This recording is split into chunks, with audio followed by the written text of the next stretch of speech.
Audio Jungle.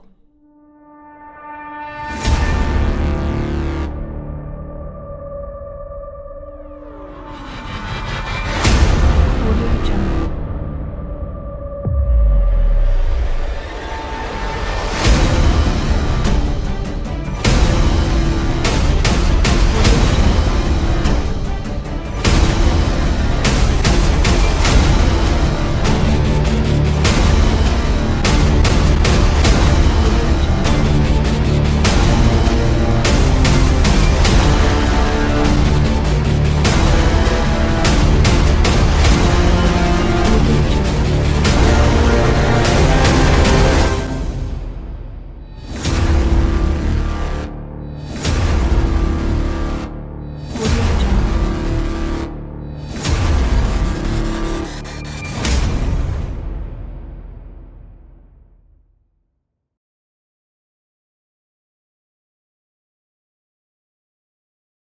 반갑습니다. 오늘 서초 여성인력개발센터에서 커말 자격증 2급 실기 과정으로 개강을 했어요.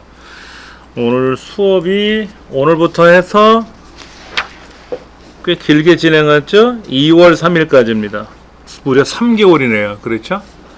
2월 3일이니까 2월달 하루, 그 다음에 12월달은 또 며칠 안 되죠. 1월달하고. 근데 이제 우리가 수업이 16번인가요? 그렇죠? 예. 3, 4, 12, 14번. 계산을 못해. 큰일 났어요. 커말 자격증 강의하는 선생이 개수를 못 세갖고 16번이라고 틀리질 않나. 분명히 4, 3, 12 했는데 12 더하기 2가 왜 16이 나왔는지 몰라. 그렇게 되더라고요. 이게 디지털 치매래요.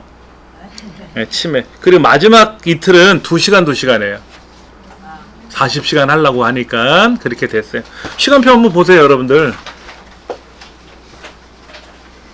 시간표 보시면 마지막 날 1월 29일하고 2월 3일은요 2시간 만에 2교시.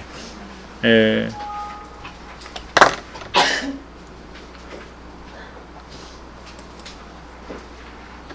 그 다음에 실기 과정으로 쭉 진행하는데요. 예전기 공부할 때는 필기 수업도 한번 했었어요. 필기 시험 문제풀이. 그러다가 어떤 분이 필기 합격을 해 오셨어. 그분은 또 안 들어도 되잖아. 합격하셨으니까 이제 죄송스럽더라고 또. 혹시 필기 합격하신 분 있으세요? 두 분. 그러면 필기는 강의로 대체해야 되겠다. 필기 합격하신 분은 실기가 절실하지. 예. 그 확인해 보려고 제가 한번 여쭤본 겁니다. 그렇게 해서 필기 어때요? 어려워요? 어렵지 않죠? 합격하고 나면 안 어려워. 시험 보러 가기 전에는 2근 반, 3근 반 막 6근씩 되고 그랬는데 60점. 60점. 60점이고 100점이고 상관없다니까. 합격하면 그걸로 끝이야. 마음이 홀가분해져. 2년간 2해 동안 필기 걱정은 안 해도 돼요. 근데 계속 시험 보다가 이제 실기 떨어져서 해가 2해가 지나면 필기 다시 시험 봐야 되는데 그건 악담이지. 그런 소리는. 그렇잖아요. 합격을 하고 말아야지.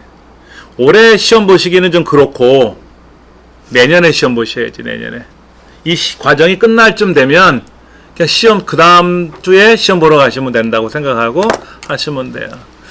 자, 여기 한번 볼게요. 제 홈페이지 오시면은 상공회의소 검정사업단이라고 있어요. 여기에 여러가지 시험의 일정에 관한 게 나와 있습니다. 지금 컴퓨터 활용 능력 자격증 시험이 이거는 이제 매일 시험 보는 거죠. 상시 시험이라고 하는 거 있고요. 정기 시험도 있습니다. 정기 시험도 있어요. 1년에 2번 봐요. 2번 보는데 여기 보시면은 종목 속에 전체 시험 일정 이런 거 있잖아요. 그렇죠? 여기 시험 일정이 나와 있는데 요거는 다른 시험이네. 커말 자격증하고 내년 놓고 봐야 되겠다.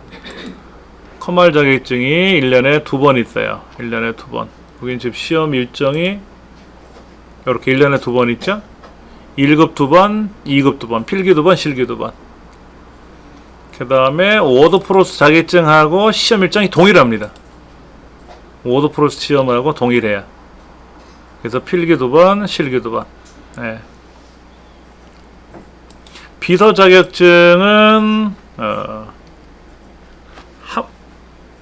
2번 봐요.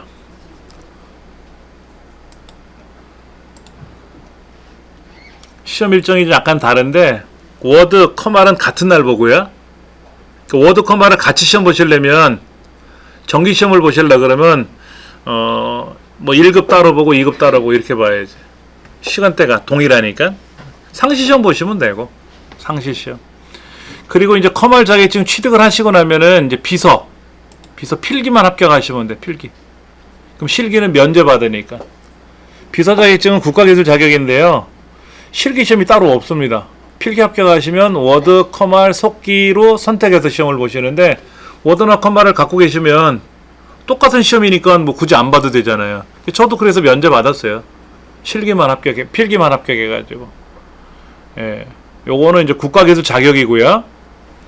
IT 플러스는 국가기술 자격은 아니고 이거는 뭐 민간 자격인가 그럴 겁니다. 여기 이제 시험 문제 뭐 이런 거. 시험 문제는 아직 공개된 건 없죠. 그렇죠?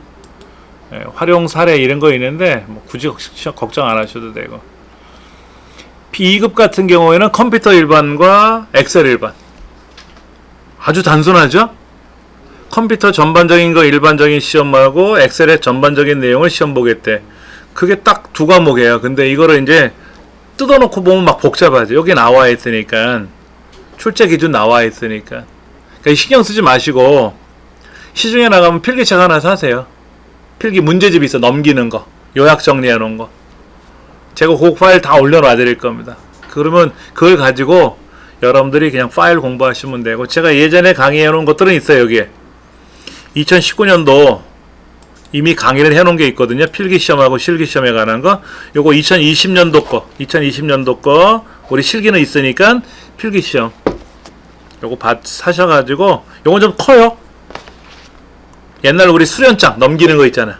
뒤로 넘기는 거 그렇게 되어 있는 책이라 약간 좀 큼지막해요. 그래서 그거 가지고 여러분들이 필기 공부하시면 돼요. 필기 2018년도 필기 해놓은 것도 있고 2019년도 실기를 해놓은 거고, 이건 실기네. 그렇죠? 그 다음에 2018년도 필기 똑같아요. 요약 정리한 건 똑같아. 여기 있네. 필기 통합. 제가 강의해 놓은 건데 몇 시간짜리인가 볼까요? 배고프다. 치킨 시키자. 알겠어. 21시간 56분짜리네요. 우리 이제 교재를 좀 바꿨고요. 21시간, 22시간짜리 강좌죠. 그렇죠. 그러니까 이거 하나 다 공부하시면 그냥 필기는 정리가 되는 거니까 그렇게 해서 필기를 빨리 따셔야 돼요, 여러분들. 그래야 실기가 재밌어요. 필기 시험도 합격을 안 한 상태에서는 실기를 볼 의미가 없어지는 거야. 필기를 합격하고 나면 실기가 즐거워져. 아, 내가 요거 배워야지. 모르면 또 막 질문하고 이렇게 한다고요. 꼭 그렇게 하셔야 됩니다. 그리고 상시 시험은요. 상시 시험은 여기 종목에 가서 개별 접수가 있잖아요. 개별 접수에 가서 접수 안내를 클릭하시면 여기 시험장이 나오거든요. 여기 있는 상시시험 접수는 실제로 로그인해서 접수하는 거고요. 일정을 아직 모르니까 접수 안내를 클릭해서 시험장 확인을 한번 해보는 겁니다. 그러면 상시시험이잖아요. 상시. 워드가 아니라 커말이죠. 커말. 1급, 2급. 커말 1급 필기 합격하시면 실기는 1, 2급 다 봐도 돼요. 2급 따로 보는 게 아니라 1급 합격하면 실기는 그냥 1, 2급 다 봐도 되는데 1급은 어려워요. 2급보다 10배 어렵다고 보시면 돼. 괜한 얘기를 했네. 한번 볼게요. 2급 시험장이 2급 시험장 조회를 해보면은요, 매일 있어요. 매일 하루 7번. 요거는 이제 이번 일요일까지는 거의 마감됐죠. 그러니까 내일 화요일인데 시험 못 봐요. 내일은 접수가 안 돼. 금요일 것만 접수돼. 한 4일 5일 후 거 접수한다고 보시면 되죠. 그럼 여러분들은 이제 우리가 2월 3일 날 종강을 하니까 실기시험은 이제 그때 보시면 되고, 필기시험은 아까 제가 강의해 놓은 거 가지고 넘기는 책 2020년도 버전 사가지고 쭉 들으세요. 그래가지고 아무 때나 여러분들이 접수해갖고 보시면 돼. 그럼 그 다음날 아침 10시에 합격 불합격이 딱 떠. 그때 막 가슴이 철렁철렁 하는데, 떨어지고 나면 좀 며칠 있다가 또 접수해야지. 또 보셔야지. 몇 점인지 점수도 다 나오니까. 합격하고 나면 마음이 개운해져요. 근데 그런 스트레스를, 그 쫄깃쫄깃한 스트레스를 경험해 봐야 돼. 필기시험 봐서 그런 경험이 있으면 아무래도 좀 낫죠. 그렇죠. 그렇게 해서 여러분 시험 접수하는 거니까 걱정 안 하셔도 됩니다. 자, 먼저 필기시험에 이제 접수를 해서 이제 시험을 응시를 하고 이제 합격자 발표가 나면, 뭐 안 적어도 돼요. 이거는 뭘 적어. 합격자 발표 나면은 끝나는 거죠. 그렇죠. 그러면 2년간 필기시험 면제를 내자. 그럼 이제 실기시험 접수를 해서 마찬가지로 시험에 응시하고 최종 발표가 나와야 되겠죠. 그렇죠? 그럼 보수교육도 없어요. 보수교육, 예전에 보수교육이라는 게 있었거든요. 민간 자격은 2년에 한 번씩 보수교육을 받고, 국가기술 자격은 5년에 한 번씩 보수교육 받는 법이 있었는데 다 사라졌어요. 한 번 자격을 취득하면 평생 내 거야. 그러니까 전혀 걱정 안 하셔도 돼요. 예. 그리고 이 자격을 취득하면 자격 취득자에 대한 그 혜택들이 좀 있어요.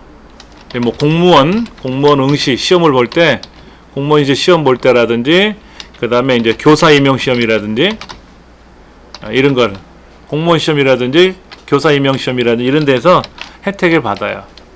그 다음에 또 뭐가 있냐면은 그 학위 취득에 따른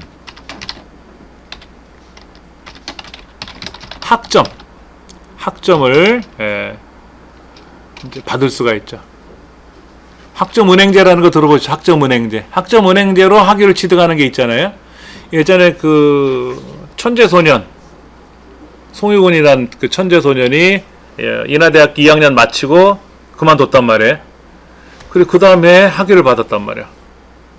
2학년 마쳤으니까 70학점 인정해줬고, 나머지 70학점은 이제 자격증이나 이런 걸 가지고 학점에 따라 이제 학점을 부여해주는 거죠.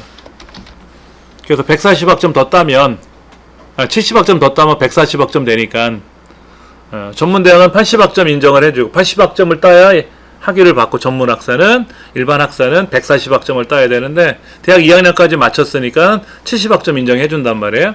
나머지 70학점만 그렇게 해서. 많이들 그렇게 해서 학위를 취득하기도 하죠. 컴마 1급 같으면 16학점, 컴마 2급은 6학점, 뭐 이렇게 학점들이 있어요. 뭐 기술사 시험은 45학점. 기술사는 함부로 못 따니까. 뭐 이런 것들, 뭐 여러 가지 혜택들이 있습니다. 공무원 시험 같은 경우에도 이제 워드 1급, 워드는 이제 1, 2, 3급이 단일 종목이니까 워드라든지, 컴말 같으면 이제 1, 2급 같은 경우도 좀 점수대가 있어요. 전산직 공무원은 반드시 정보처리 기사를 따야 되고, 컴말 같은 거 이런 거는 아무런 문제가 아니고, 정보처리 기사 자격을 따야만이 공무원 임용 시험에, 전산직 공무원에는 이제 시험을 볼 수 있는 자격이 있는 거고요. 저 같은 경우는 이제 그렇게 해서 이제 전산직 공무원을 했었죠. 잠깐. 알고 보면 저도 공시적 출신입니다. 6개월간 막 집에서 퇴근하고 와서 공부하고 이렇게 해서 시험을 보러 갔는데 30명 뽑았어요. 서울시 지방공무원 했는데 26등으로 임용됐습니다. 근데 임용되고 나서 얼마 안 있다 그냥 뒀어요. 계속 있었으면 좋았을 텐데. 94년도에 임용받았는데 모르겠어요. 강의하는 게 좋아서 그런지 이거로. 제가 전산직 공무원으로 저기 세무연과에 갔어요. 세무연과라는 게 서울시청에 처음 이제 개설이 됐던 거예요. 제가 가서 그 팀이 제가 맡는 건 아니고 이제 거기 팀장님 계시고 세무직 공무원 2명, 전산직 공무원 2명 해서 5명이 처음 시작을 했어요. 그러다가 거기에 그 38기동대 들어보셨죠? 세금 거들어 다니는 사람들. 그 38기동대가 생긴 거지. 지금은 뭐 세무연과 어마어마하죠. 옛날 말로 끝발이 좋죠. 하여튼 이렇게 여러 가지 혜택들이 있습니다. 자격증은 취득하면 무조건 좋은 거예요. 제가 60 몇 개 자격증 아까 있다 그랬잖아요. 접수료만에 돈이 얼마나 들어갔겠습니까? 굉장했겠죠? 그랬죠? 예. 10,000원씩만 해도 60개면 얼마입니까? 60만 원이잖아요. 근데 필기 실기 하려면 얼마예요? 120이잖아요. 그것만 해도.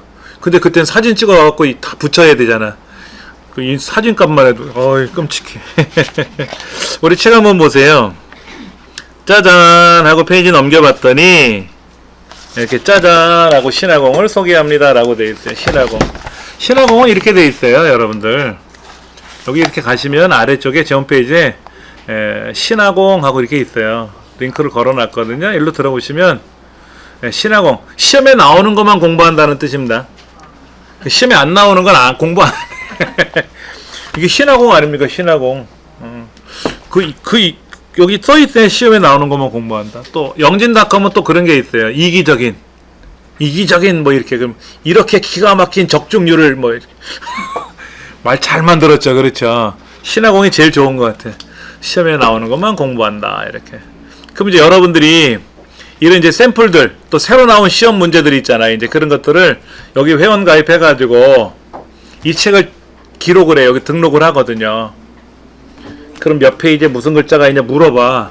그럼 이제 답변을 해주면 이 책을 갖고 있다는 뜻이잖아요. 그럼 여러분한테 메일로 자료가 옵니다. 물론 뭐 저도 받으니까 제가 여러분한테 제공해드리면 되고 뭐 걱정 안 하셔도 되고 그렇게 하면 되니까 걱정 안 하셔도 됩니다. 여기 뭐 프리미엄 존이라는 거예요. 이거는 시험 대비 자료인데 이건 로그인을 하면 이렇게 뭐 이건 우리 상관없죠. 요거 강의라든지 이런 거예요. 이거 뭐 제가 강의하면 되니까 걱정 안 하셔도 되고 뭐 GTQ라든지 이런 거는 또 책이 있어야 돼. 책을 구매해야만이 강의를 참여할 수도 있고 요런 거 실기시험 대비 자료 뭐 이런 것들 뭐 여러 가지가 있습니다. 그런 걸 제공해주는 사이트예요. 그러니까 저같이 여러분처럼 저하고 이렇게 같이 집체 공부를 하면 걱정 안 하셔도 되고 개별적으로 공부하시는 분들은 자료가 없으니까 여기 의존을 해야 되겠죠. 그 얘기입니다. 필기시험은요 여러분들 필기시험은 60점이에요.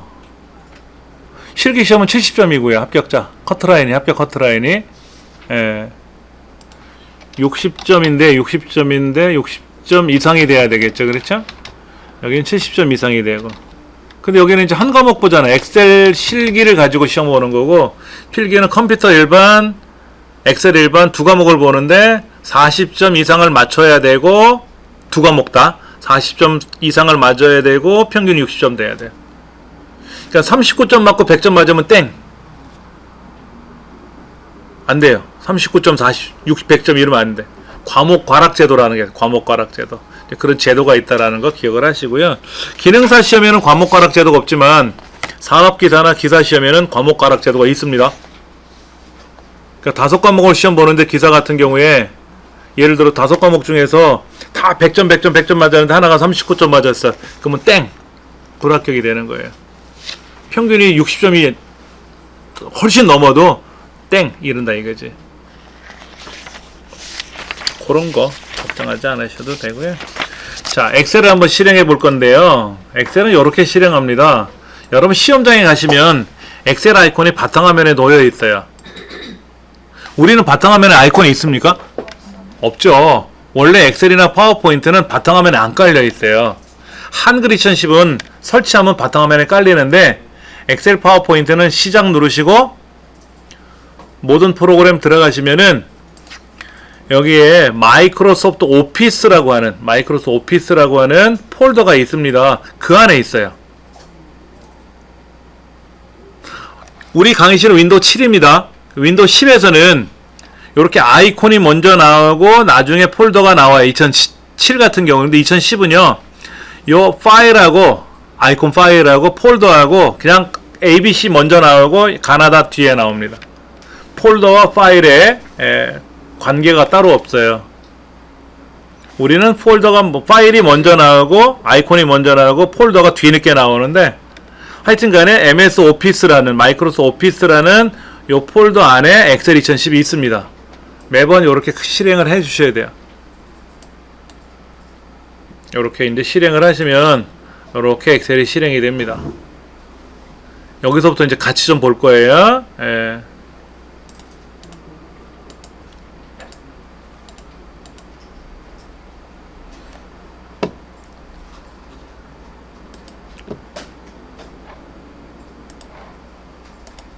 자, 홈이라는 메뉴부터 보기라는 메뉴까지 있죠. 그렇죠? 엑셀을 처음 접하신 분은 좀 정신없네 라고 할 수도 있을 거예요. 전반적인 걸 좀 설명을 드릴게요. 예. 예전에는 메뉴가 이렇게 돼 있었어요. 위에서 아래로 내려오는 메뉴로 돼 있어요. 펼친 목록으로. 예, 그러다 2007로 가면서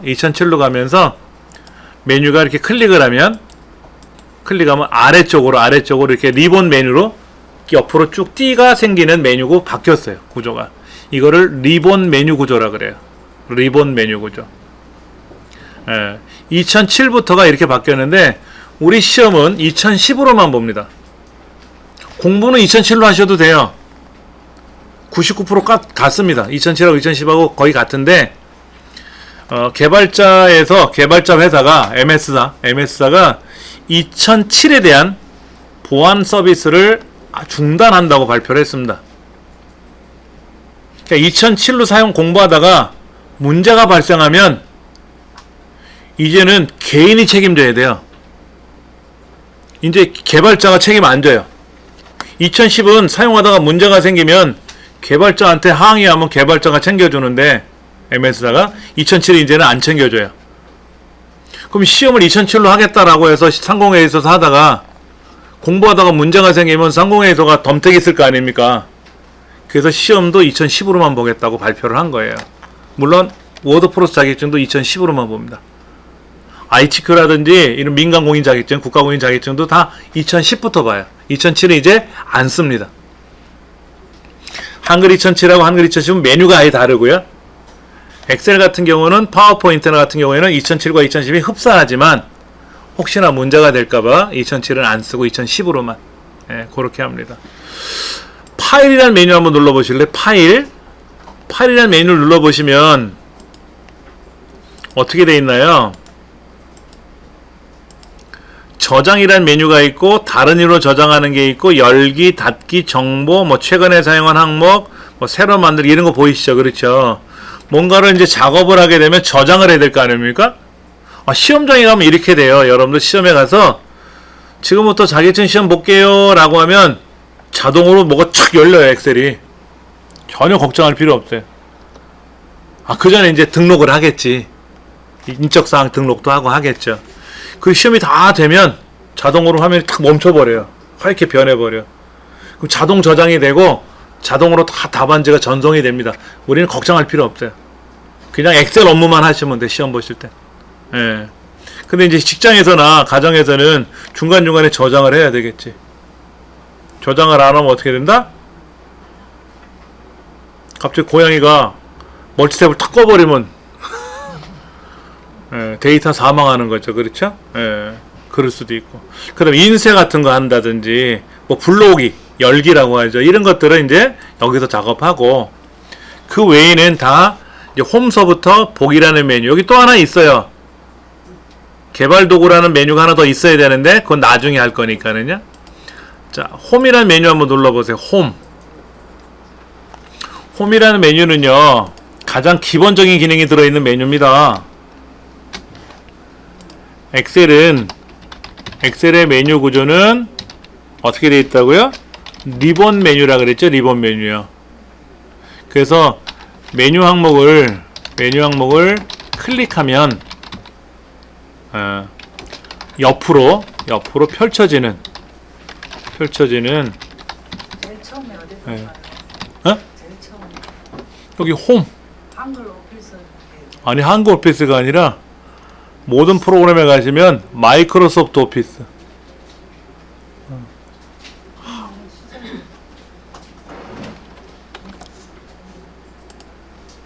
옆으로 펼쳐지는 리본 메뉴로 구성되어 있어요. 근데 이제 그 홈 메뉴라고 하죠. 홈 메뉴라고 하는 게 사실은 홈 탭 그래요. 원래 명칭은 홈 탭이라고 하는데 그냥 홈 메뉴 눌러보세요라고 제가 얘기를 하죠. 시험 문제 이렇게 나옵니다. 우리 책에는 홈 탭을 클릭하시고 글꼴 그룹에 있는 글꼴의 크기를 조정합니다. 이렇게 설명을 해놔요. 홈 탭을 눌러서 맞춤 그룹에 있는 가운데 맞춤 항목을 클릭합니다. 이렇게 설명되어 있습니다. 메뉴 구조를 설명을 책에 그렇게 써놨어요. 예를 들면 이런 거죠. 홈 탭에 가시면 스타일 그룹이 있는데 이거 그룹 명칭이라 그래요. 아래 거 조건부 서식을 클릭합니다. 이렇게 책에 설명되어 있어요. 근데 이 중간 생략하고 제가 홈 눌러보세요, 뭐 삽입 눌러보세요, 그림 클릭합니다 이렇게 얘기를 할 거예요. 자, 데이터 메뉴 탭을 클릭합니다 이렇게 해야죠. 데이터 탭. 그럼 데이터 메뉴를 클릭하세요라는 얘기죠. 그러면 데이터 도구 그룹 어딘지 찾으셨죠? 거기에 통합 얘를 클릭합니다. 이렇게 책에 써 있으면 이 메뉴를 빨리 찾으셔야 돼요. 필기시험에서도 이 메뉴 구조를 갖고 시험에 내기도 해요. 예를 들면 삽입이란 메뉴 탭에 삽입이란 메뉴에 텍스트 그룹, 일러스트레이션 그룹, 다음 메뉴 중 삽입 메뉴 중에 일러스트레이션 그룹에 있는 항목이 아닌 것은 그렇게 나와요. 그러면 보기, 그림, 도형, 스크린샷, 워드 아트 그러면 헷갈려. 다 해보긴 해봤는데 워드 아트가 텍스트 그룹 소속인지 일러스트레이션 소속인지 어느 소속인지 헷갈리는 거지 이제. 그런 거죠. 애기들 보고 과자 사오라 그러면 과자를 사러 애들이 어디로 갑니까?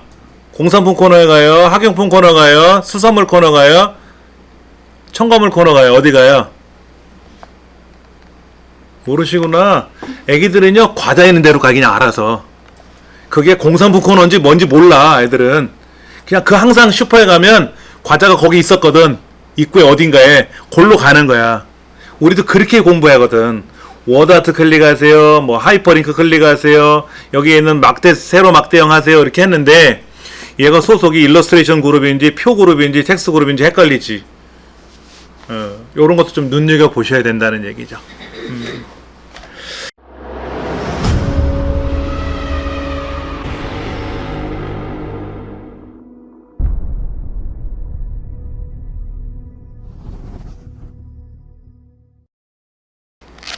16쪽 한번 보실래요? 16쪽.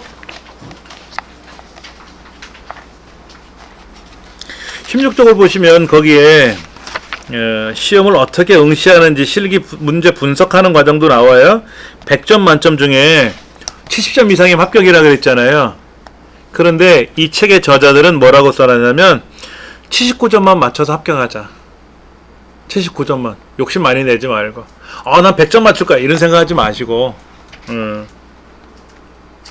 근데 이제 처음에 20점짜리가 15점만 맞고 40점짜리 24점만 맞고 나머지는 다 맞지.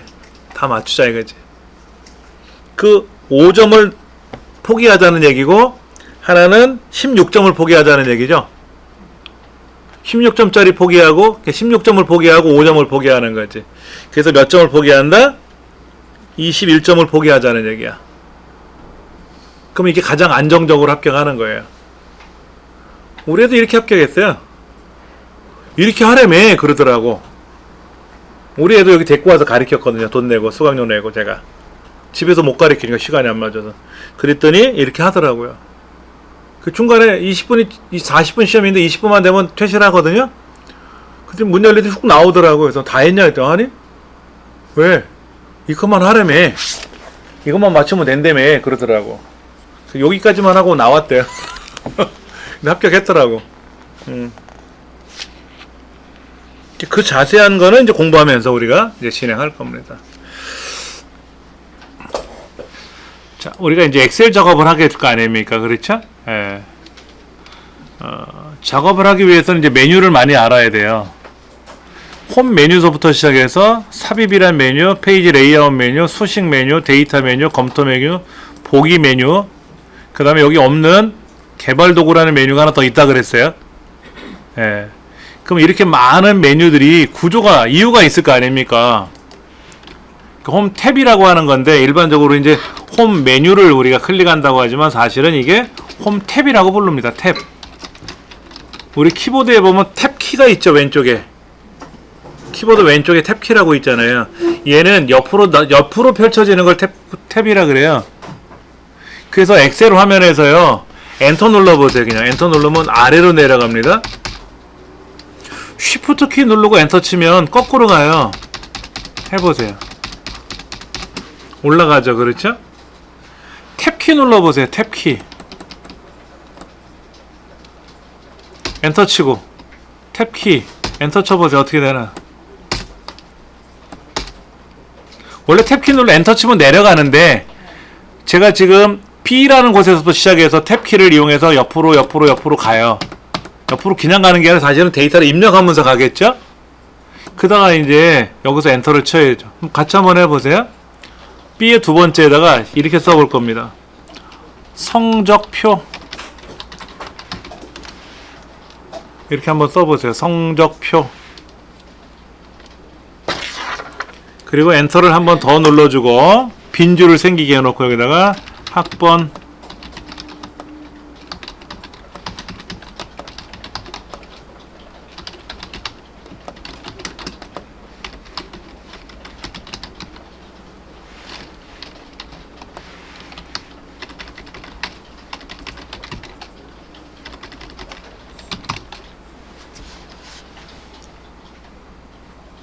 글자를 왼쪽에서부터 오른쪽으로 진행할 건데 이때 탭키 눌러가면서 옆으로 가는 거예요. 그 엔터를 치면 본래 엔터 치면 내려간다 그랬잖아요. 엔터 치면 내려가요. 그냥 내려가는데 여기서는 지금 옆으로 갔다가 엔터를 치기 때문에 처음 시작점 아래로 내려가요. 알아서. 자, 데이터가 많을 때는 옆으로 가면서 입력하지 않고요, 위에서 아래로 입력합니다. 근데 이제 데이터가 발생되는 시점이 생기니까 그때그때 데이터가 발생될 거 아닙니까? 그럼 예를 들어 학번 3학년 1번 홍길동 90점, 80점, 70점, 60점 이렇게 입력을 하겠죠? 이때 오른쪽에 이제 숫자 키보드가 따로 있지 않습니까? 왼손은 방향키를 조정하겠죠? 탭키 눌러서 옆으로 가고요. 그 다음에 오른쪽 숫자판에 보면 숫자 키보드가 따로 있지 않습니까? 누메릭 키가. 이를 이용해서 숫자를 입력을 하셔야 돼요. 글자판에 있는 숫자를 쓰시면 안 되고, 그리고 마지막에는 엔터 눌러주죠. 새끼손가락으로, 오른손 새끼손가락 눌러주면 엔터가 돼요. 오른쪽 엔터가 하나 더 있지 않습니까? 이렇게. 그럼 이제 3학년 1반 02번 1쯤에 100점, 100점, 100점, 100점. 합계는 지금 계산할 게 아니라 한꺼번에 계산하면 되고, 평균도 한꺼번에 계산하면 되고, 순위도 데이터가 들어와야 순위를 구하든 말든 할 거 아닙니까? 이렇게 데이터가 100만 개 이상 들어가요. 밑으로 100만 줄 이상. 이거는 아래 한글 한글 2010보다 훨씬 수월해요. 데이터 입력하기가. 왜냐면 한글에서는 엔터 치면 그냥 줄이 벌어지거든요. 위아래로. 그래서 탭키 누르면서 가다가 그냥 탭키 누르면 돌아와요. 한글에서는 살짝 보여드리면 이렇게 돼 있어요. 우리가 표를 만들지 않습니까? 이렇게 표를 만들면 여기다가 90, 80, 70 이렇게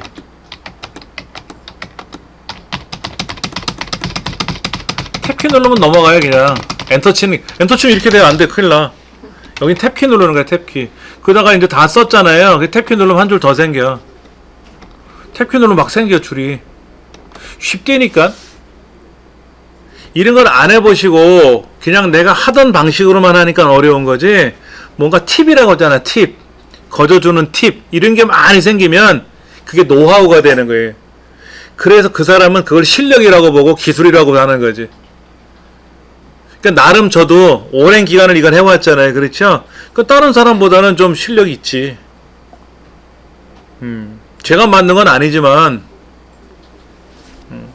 2000cc가 처음 개발할 때 그때부터 사용을 했으니까 1.0서부터 오랫동안 사용했잖아요. 그렇죠. 그렇다고 제가 여기 있는 기능 다 아는 건 아니에요. 다 알고 싶지도 않아요. 이 복잡을 뭐하러 다 알아? 어디다 써먹으려고? 필요한 것만 써먹으면 되지. 예.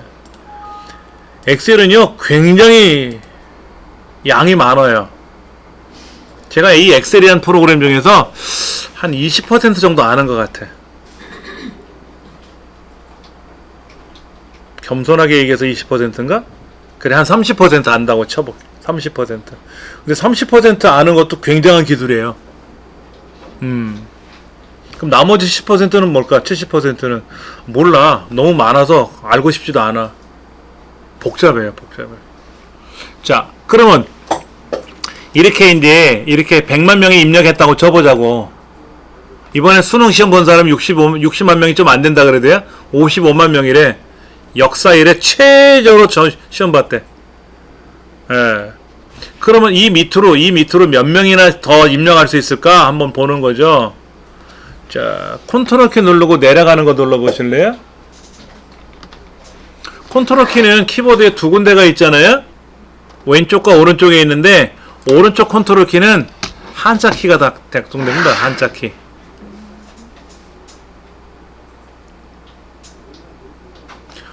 왼쪽에 컨트롤 키만 먹어요. 왼쪽에는 알트 키하고 왼쪽에는 컨트롤 키만 먹습니다. 오른쪽에 있는 알트 키는 한영 키예요. 예. 한영 키가 있는데? 한자 키가 있잖아요. 우리나라에 처음에 키보드가 들어올 때는 미국식 키보드가 들어왔죠. 우리나라 키가 없었으니까. 그러니까 한영 한자가 없잖아요. 그래서 오른쪽에는 알트로 한영을 바꿨고 오른쪽에는 컨트롤 키로 한자로 바꾸는 그런 기능을 사용해 왔었어요. 그동안 이제 한자 키보드, 한글 키보드가 생겼는데도 그 기능은 계속 작동되는 거지. 윈도우상에서는 오른쪽 왼쪽 컨트롤이 다 먹어요.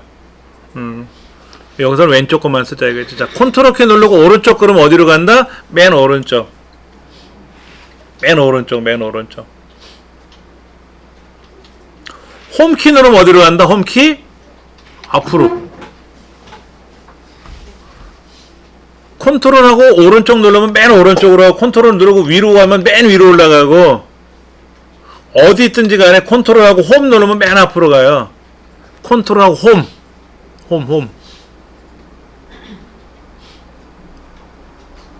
홈이라는 키가 여기 메뉴도 있네. 홈이라는 메뉴가 뭘까요? 홈이라는 거는 집이라는 개념이 아니고요. 여기서 홈이라는 것은 처음이란 뜻으로 써요. 우리가 홈키 누르세요. 그러면 어디로 간다? 앞으로 가세요. 라는 뜻이에요. 홈페이지 그럼 뭐야? 첫 번째로 나오는 화면을 홈페이지라고 하는 겁니다. 뭐 집이 아니고. 그럼 메뉴상에서 홈이라는 메뉴는 뭐냐면 맨 앞에 있는 메뉴잖아요. 앞에 있는 메뉴가 홈 아닙니까? 여기는 가장 기본적인 기능이 있는 메뉴들이에요. 엑셀에서는, 파워포인트에서는, MS 워드에서는 홈이라는 메뉴 가면은 가장 기본적인 그런 개념으로 사용하셔도 돼요. 한글 2010에서는 맨 앞에가 편집입니다. 홈이 아니고요. 그 사람들이 생각하는 거하고 우리가 생각하는 거하고 구조가 좀 다 달라요. 그래서 여러분들이 엑셀을 잘 하시려면, 파워포인트 잘 하시려면 이 홈 메뉴 안에 있는 거는 다 아셔야 돼. 이거 모르면 모르는 거야. 최소한 여기 있는 건 알아야 돼. 근데 여기 있는 거 다 몰라도 상관없어요. 왜냐면 정렬 이런 건 여기 있거든. 데이터에 가면 정렬도 있고 필터도 있어요. 근데 홈에도 있거든. 여기 보면 글꼴 바꾸는 거 있잖아요. 크게 바꾸는 거 있잖아요. 자, 얘 보세요. 선택하고요. 글자 크게 해보세요. 커져라. 얼마나 크게 하면 좋을까? 시험 문제에서는 이렇게 얘기하죠. 18포인트로 하세요. 그럼 18포인트로 하면 되고. 16포인트로 하세요. 그럼 16포인트로 하면 되고. 뭐 그런 거지. 시험에서 하라는 대로만 하면 되지. 글꼴을 바꾸래. 뭐로? 고딕으로 바꾸래. 그럼 고딕으로 바꾸면 되지. 고딕이 아니라 굴림으로 바꾸래. 그럼 굴림으로 바꾸면 되고. 이런 거. 여기다가 이렇게 첫 줄에는 색깔을 뭐 녹색을 넣어주래. 녹색, 이런 녹색을 넣어주래. 넣어주면 되고, 글자 색깔은 빨간색 넣어주래. 그럼 빨간색 클릭하면 빨간색 들어가고, 가운데 맞춤하래. 그럼 가운데 우리가 흔히 말하는 가운데 정렬, 아래 한글 2010에서는 가운데 정렬, 오른쪽 정렬이라고 얘기하고, MS 계열에서는 가운데 맞춤, 오른쪽 맞춤이라고 말하고, 그게 그거지. 온라인 모드라고 하는 거죠, 영어로는. 뭐 테두리 선도 그리래. 이렇게 블럭 잡아서 옆에 보면 이렇게 테두리 선이 있어요. 이렇게 테두리, 모든 테두리 둘러주래. 그럼 선 그려지잖아요. 그렇죠? 이런 건 안 어려워. 안 해봐서 모르는 거지. 쉽게 하실 수 있어요. 시험 문제에 이 글자를 무슨 글꼴로 바꾸래, 여기다가 뭐 진하게 하래, 뭐 기울어뜨리래, 밑줄도 치래 하면 되지. 이제 배우면 되니까 하나씩 이런 거는 안 어렵고, 엑셀에만 있는 고유적인 기능들이 있어요. 그러니까 우리가 흔히 말해서 문서 작성하는 기능들이 있잖아요. 글꼴 크기, 뭐 진하게, 다른 말로 이제 굵게라고 하죠. 굵게. 그 다음에 기울이기, 밑줄치기, 이런 거 있잖아. 또 뭐가 있어요? 또 뭐가 있을까? 여기 보면 이제 글꼴색, 셀의 색깔, 여기 색깔 칠했잖아. 녹색으로 칠했잖아요. 앞으로 오세요, 선생님. 거기 계셔도 되고요. 이렇게 이런 것들, 이런 기능들이 필요하잖아요. 그렇죠? 왼쪽 맞춤, 오른쪽 맞춤이라는 것도 아셔야 되잖아. 맞춤, 왼쪽, 가운데, 오른쪽, 이런 거는 기본적으로 한글 2010에도 있고, 엑셀에도 있고, 파워포인트도 있고 다 있어요. 이런 건 어렵지 않아요. 그런데 이제 엑셀에만 있는 기능들이 있단 말이에요. 엑셀에만 있는 고유 기능들, 요런 게 헷갈리는 거지. 요런 걸 배우시면 여러분은 파워풀한 유저가 되는 거예요. 파워 유저가. 그런 것들을 하나하나 살펴갈 거니까는 걱정 안 하셔도 되고. 자, 먼저 여기다가 요렇게 한번 블럭을 잡아 볼게요. 저처럼 뭐 5줄을 잡으셔도 되고, 뭐 더 잡으셔도 되고 상관없습니다. 이렇게 블럭을 잡으셔서 78이라고 쓰고, 다른 숫자 쓰셔도 돼요. 컨트롤 키 누른 상태에서 엔터. 그럼 어떻게 됐어요? 데이터가 한꺼번에 똑같이 들어갔죠? 그렇게 들어갔어요? 다시 다른 거 해보죠. 뭐 여기 홍길동이라는 글자를 고쳐볼 건데요. 홍길동이라는 이름을 고치는 방법은 여러 가지가 있는데, 가장 쉬운 게 새로 입력하는 겁니다. 홍길동 1이라고 쓸 겁니다. 홍길동 1. 1쯤엔 지워버리죠. 요것도 지울 겁니다. 지우지 말고. 지울 때는 여러분 어떤 키를 누릅니까? 딜리트 키로만 누르는 겁니다. 백스페이스 누르시면 안 돼요. 큰일 납니다. 백스페이스 누르면 커서가 안에 물려 들어가 있어요. 안 돼요. 엔터를 한번 더 눌러야 돼. 안 돼. 그냥 딜리트 누르면 돼. 글자를 지울 때는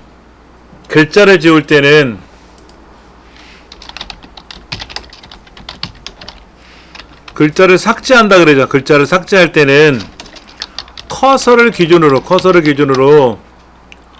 오른쪽 항목 삭제 시에는 어떤 거 누르죠? 이게 딜리트죠? 이게 딜리트잖아. 커서를 기준으로 그 다음에 커서를 기준으로 왼쪽 항목을 삭제할 때는 백스페이스라고 불리는 이걸 누르는 거죠. 그렇죠? 두 가지예요. 글자 지울 때요, 항목이랑 헷갈린다. 그냥 오른쪽 삭제, 왼쪽 삭제를 할게요. 글자를 지울 때 쓰는 겁니다. 그러나 항목을 삭제한다. 항목이나 또는 어떤 셀, 뭐 개체 이런 거 있어요. 이런 거를 삭제할 때는 반드시 뭐를 쓴다? 딜리트 키로만 삭제하는 거예요.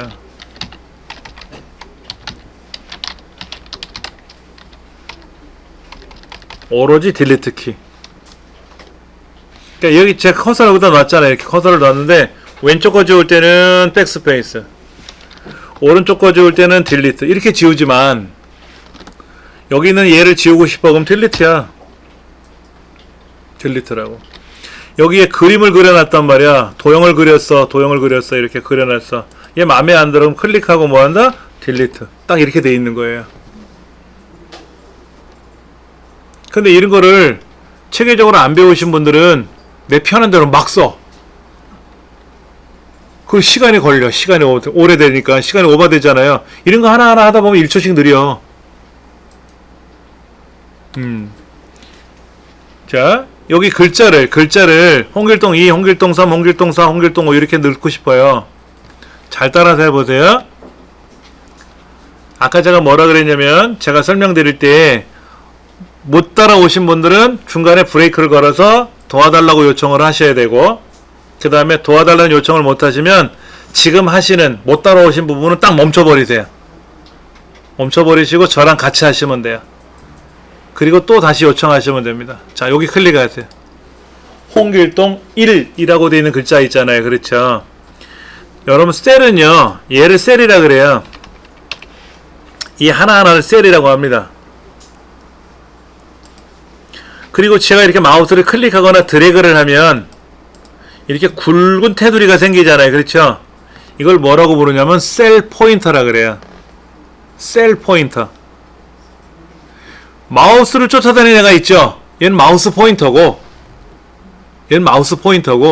지금 클릭하면 시커먼 거 뭐 돌아다니지 않습니까? 아까 탭키 누르거나 엔터 누르면 막 움직인다 그랬잖아요. 그렇죠? 얘는 셀 포인터라 그래요. 얘네들은 셀이고요. 이거 셀이고. 이 많은 셀 중에서 제가 클릭하면 딱 선택되는 셀이 있잖아요. 걔를 현재 셀이라 그래.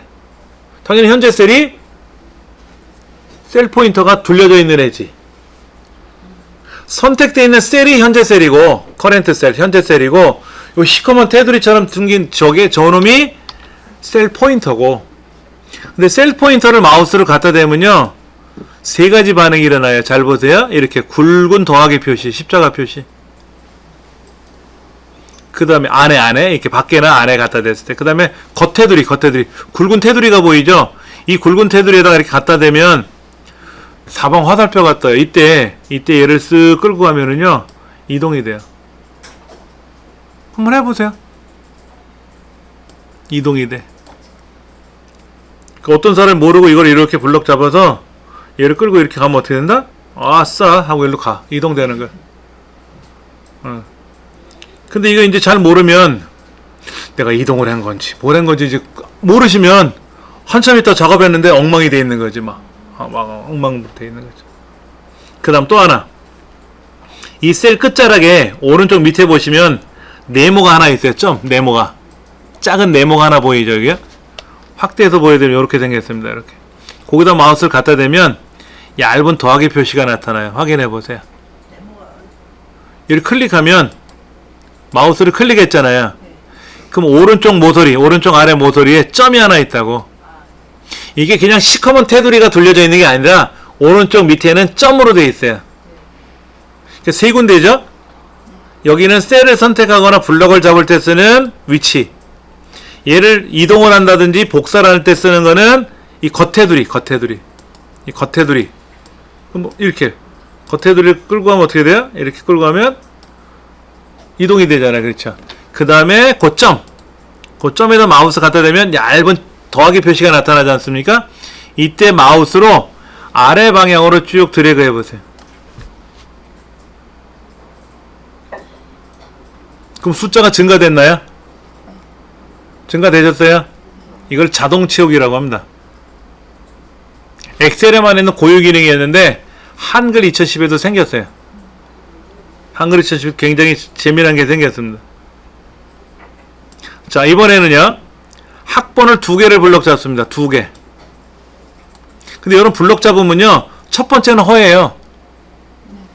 첫 번째는 이렇게 시커먼 테두리가 둘려지긴 둘려지는데 첫 번째는 허옇게 나옵니다. 그래서 선생님 블럭을 잡았는데 잘못 잡았나요? 그러시는데 그게 아니라 여기는 출발점이라는 뜻으로 허옇게 보입니다. 이렇게 2개를 블럭 잡는 거죠. 그리고 점 갖다 대보세요. 2개를 블럭 잡고 점. 그럼 이 두 숫자의 관계가 뭐죠? 1 차이 나죠. 1씩 차이 나잖아요. 지금요. 그럼 점에다 놓고 드래그를 하면 1씩 바뀔 겁니다. 바뀌나요? 그렇죠? 그러니까 여러분들 고유번호 매길 때 여기다가 이제 넘버를 이렇게 매길 거 아닙니까? 넘버에서 1, 2, 3, 뭐 이렇게 3, 4, 5, 6, 10 죽어라고 이렇게 쓰는 사람이 있단 말이에요. 그렇죠? 이렇게 쓰지 마시고 1 쓰고 2 쓰고 2개 블럭 잡아서 아래 방향으로 훑어 내려가요. 그냥 쭉 들어가세요. 어디까지? 여기까지 갔네? 별로 못 썼네? 예. 되게 쉽죠? 그렇죠? 고유번호 매길 때 쓰는 거예요. 많이도 집어넣네. 근데 이제 여기다가 날짜가 들어가고 시간이 들어가고 하면 또 달라져요. 기능이.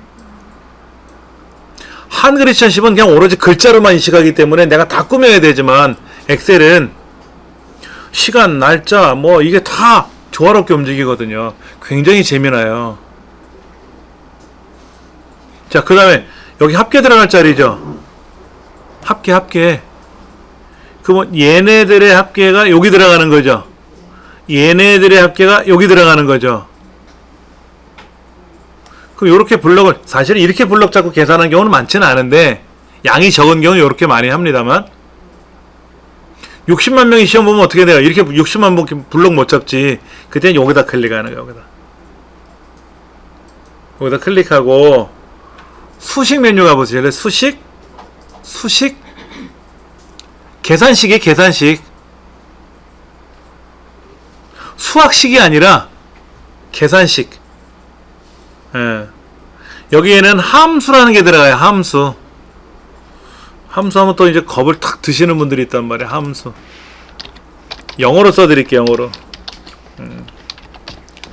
펑션이라 그래. 펑션. 아까 노트북 가져오신 분이 있었는데 노트북에 보면 FN키라고 있죠. 노트북 사용자들 키보드 아래쪽에 보면 FN이라고 대문자 소문자 섞어서 펑션 키라고 있어요. 노트북은 키가 다양치 못하니까는 그 펑션 키 누른 상태에서 뭐 화면의 밝기 조정이나 볼륨 조절이나 이런 것들을 할 수가 있거든요. 우리 키보드에 보면 F1번서부터 F12번까지 있잖아요. 그 F가 펑션 약자입니다. 펑션 키. 이 펑션을 우리말로는 이렇게 불러요. 기능. F1번 누르면 도움말 기능, F2번 누르면 이름 바꾸는 기능, F3번 누르면 검색 기능, 기능들이 있어요. 그런데 이거를 수학하고 엑셀에서만 얘를 함수라고 불러요. 수학 시간에 함수 배웠잖아요. 2차 방정식 그 다음에 미적분 함수 뭐 이런 거 사인, 코사인, 삼각함수 이런 거 배웠잖아요. 이거 배웠단 말이야. 본래 함수라는 말은 이미 정해놓고 사용하는 거. 내가 정해놓을 수 있어. 사용자가 정해놓고 쓸 수도 있고 이미 정해져 있어. 사인 30도가 얼마인지 정해져 있는 거야. 내 맘대로 쓰는 게 아니잖아요. 그렇죠. 원주율 그럼 3.14 159 이렇게 정해져 있잖아. 내가 4.7 이렇게 쓸 수는 없잖아요. 그렇죠. 제곱근 루트값 그럼 정해져 있는 거잖아요. 그게 이렇게 정해져 놓고 내가 불러서 쓰는 거야. 근데 사람은 수학 시간에는 외워서 써야 되고 엑셀은 불러서 쓰면 되고. 예를 들면 SQRT 괄호 열고 4 이게 뭐냐면 4의 제곱근이란 기능이에요. 이거 2잖아. 2 루트 4니까 2잖아. 스퀘어 루트의 줄임말입니다. 예전에 루트 2가 얼마, 루트 3이 얼마 막 외웠잖아. 1.414, 1.7 얼마 이렇게 막 외웠잖아요. 그럼 뭐 수학 선생님한테 여쭤볼까? S 제곱근 이거의 제곱근이 얼마인지 선생님 알아? 모르잖아요. 수학수 이걸 어떻게 계산할 거야? 물론 천재는 계산한다고 하지만 제가 여기다 넣어볼게요. 이렇게 답 나왔네. 계산해 줬잖아. 쓰담 얼마나 착해요. 루트라는 게 뭔지만 알면 되잖아. 그렇죠? 뭐를 곱해서 서로 끼리끼리 곱했는데 양수가 되는 거잖아. 그렇죠? 그러니까 2와 2를 곱하니까 4가 되니까 4의 제곱근은 2가 되는 거잖아. 이거 우리 외웠잖아. 이거를 이 기능이 계산할 줄 몰라도 원리는 알면 되지. 그럼 내가 부르면 된다고. 기능이라고 기능. 근데 이거를 이제 시험 문제 40점이 배점돼 있어요. 함수 문제가 40점이야. 100점 만점 중에 40점이니까 얘를 포기하면 60점밖에 못 받잖아요. 그럼 불합격이지. 그렇잖아. 70점 이상인데. 그럼 한 개 맞추면 몇 점인데? 5문항 나와요. 8점짜리 5문항 나와요. 5, 8에 40. 그럼 70점을 맞으려면 몇 개를 맞춰야 돼요? 한 개 맞추면 68이잖아. 2개 맞추면 76이잖아요. 2개는 맞춰야죠. 어떤 일이 있어도. 함수는 어떤 일이 2개 이상은 맞춰야 돼. 2개는. 근데 혹시나 또 앞부분에 뭘 틀리면 안 될 것 같아서 3개 맞추라고 되어 있는 거야. 아까 책에 3개. 예. 그래서 40점 중에 24점만 맞자 그랬잖아. 아까 책에 3문장만 맞추자 이거지. 이런 거. 이거를 어떻게 선생님이 계산하냐고. 이 복잡한 거를. 이게 답이 이거라는데 이걸 어떻게 알아 이거를.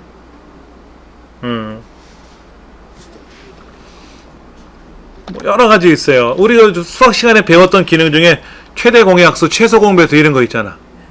이 다 있어요 여기에. 수학에 있는 기능이 다 있어 여기. 팩토리얼도 있어. 팩토리얼. 5팩토리얼 5, 4, 3, 2, 1 곱하는 거. 로그. 뭔 말인지 모르겠어. 로그가 뭔지를 모르겠어. 아직까지 모르겠어요. 그냥 로그라는 말은 들어봤는데 저걸 어디다 써먹는지 모르겠어요. 반올림도 있어. 반올림, 올림, 내림 이런 거 다. 여러분 초등학교 4학년 수학 시간에 반올림 배웁니다. 소점이야 둘째 자리 이거 아니고요. 100의 자리에서 반올림 하시오. 1000의 자리에서 올림 하시오. 이렇게 배워요. 사인, 코사인, 탄젠트 뭐 이것도 뭐야? 이거 뭐야? 아라비아 숫자를 로마 숫자로 변환한대. 야 별게 다 있다. 여기다가 제가 123을 입력했거든요. 123? 이게 로마 숫자로 123이래. C가 100이고 XX가 10이니까 10이 2개. 그러면 153 그럼 X가 5개야? 아닌데 4개면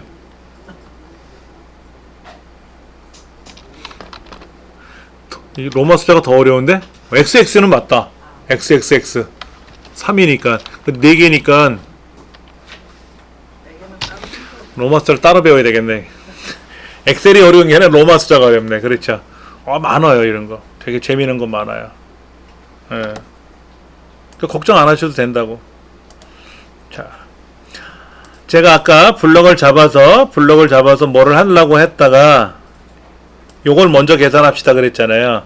합계를 계산하는 기능이 수식에 가시면 있어요. 물론 홈에도 있습니다. 여기 자동합계라고 있는데 수식에 하면 있어요. 자동합계하고 자동합계 그 시그마 기호하고 자동합계 글자에 있는 화살표하고 다르죠? 재무함수는 논리나 재무 이쪽에는요 이 그림하고 글자가 같이 움직이죠. 색깔이.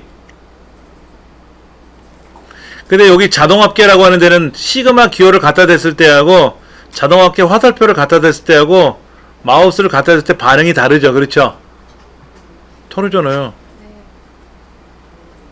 이때는 이렇게 반응이 서로 다르게 나올 때는 아래 걸 눌러 보셔야 돼. 아래 거 누르면 뭐가 더 있다는 뜻이거든요.